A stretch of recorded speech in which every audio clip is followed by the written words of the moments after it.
Stunning new report now claims the Obama administration knowingly freed hundreds of convicted immigrants.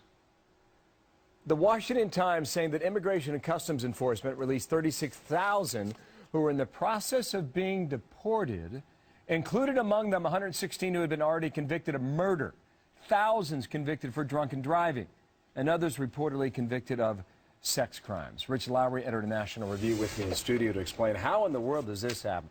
How are we putting murderers back on the street? It's just unfathomable, Bill. These are 36,000 people with multiple convictions. I think the number of convictions was 88,000 when you put them all together collectively, and they're being released. And the administration says, well, some of these were under court order, but the author of this report from the outfit, the Center for Immigration Studies, says, no, actually most of them were discretionary. And the administration also says, well, they'll be monitored or they'll have to report back with officers from immigration authorities, but who knows whether you'll see any of these people ever again. So it's just perverse. But the home country did not want them. I mean, you can't blame them. Yeah. Well, so why do we have to continue to live with them, not in our prisons, but on our streets? Yeah. Well, they should be held, obviously. But in those specific cases where the home country won't take them, you have had courts say, well, you can't hold them indefinitely. But my understanding, that is not most of these people. And it plays into the broader story here, Bill, where interior enforcement under this administration,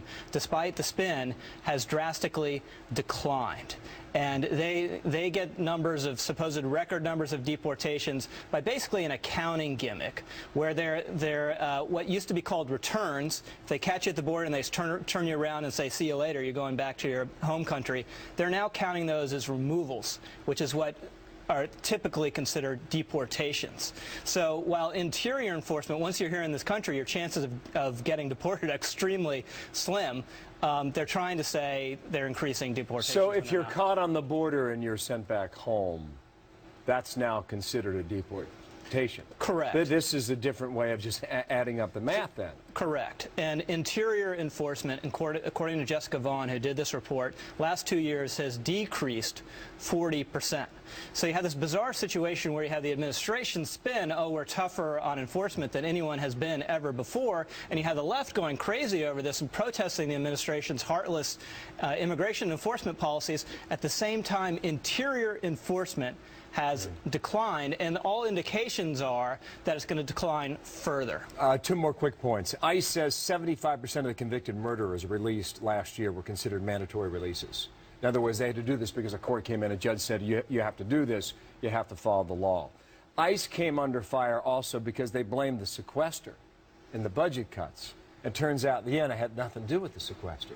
Yeah, that was last year. If they want more rooms, more beds to hold these people, the administration should go to Congress and ask for them, but it hasn't. And again, it's because they have very little interest in interior enforcement. It seems as though the chances of getting immigration reform / amnesty are declining, so the way for them to get that end without actual legislation is to act administratively to gut their own enforcement. And the spin has been, oh, we're just focusing on criminals. Well, this story and others show even the criminals are getting let loose. But that's an interesting point. Politically speaking, on immigration reform, does this help or does this hurt?